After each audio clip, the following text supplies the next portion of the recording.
আমার নমিনেশন বাতিল হলে দলীয় কর্মীরা হাততালি দিয়ে আনন্দ করতে পারে, সরকারি অফিসাররা যদি হাততালি দেয়, ডাল মে কোচ কালা হ্যায়, এটা বুঝতে আর কোনো অসুবিধা নাই। এটা একটা সেটেল ইস্যু। আমার এই মামলাটা সেটেল ইস্যুটা হচ্ছে 13 সালে এই রায়টা দেয়া হয়েছে। তখন আমি সিটিং এমপি ছিলাম। প্রশ্ন উঠল যে আমি সংসদ সদস্য বহাল থাকবে আমার, না এটা বাতিল হবে। যেহেতু দেশের আইন অনুযায়ী সাজাপ্রাপ্ত হলে ট্রাইব্যুনালের এমপি পদ থাকার কথা নয়। তখন স্বাধীন মালিক সংবিধান বিশেষজ্ঞ, উনি বেঁচে আছেন, ওনার বক্তব্যটা পত্রিকায় আমি পড়েছি, আমার কাছে সংরক্ষিত আছে।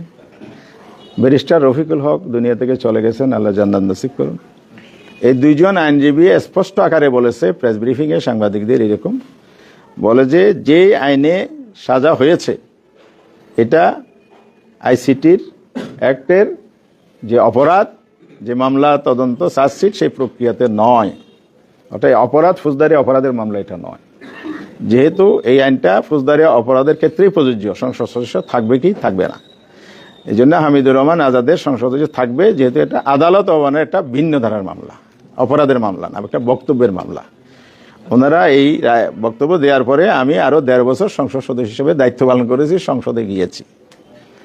আমি রিটার্নিং অফিসার সাহেবকে এই রেফারেন্সটা বলেছি যে এটা আমি সংসদ সদস্য থাকাকালেও সেটেল। আবার 18 সালে আমি প্রার্থী ছিলাম, আপনারা জানেন সব। সেখানে কিন্তু ফ্যাসিস্ট আমলের আমার প্রতিপক্ষ যে ছিল, তার আইনজীবীরা এটা চ্যালেঞ্জ করেছিল। এই ডিসি অফিসে এই নথিপত্র আছে, হিয়ারিং হয়েছে।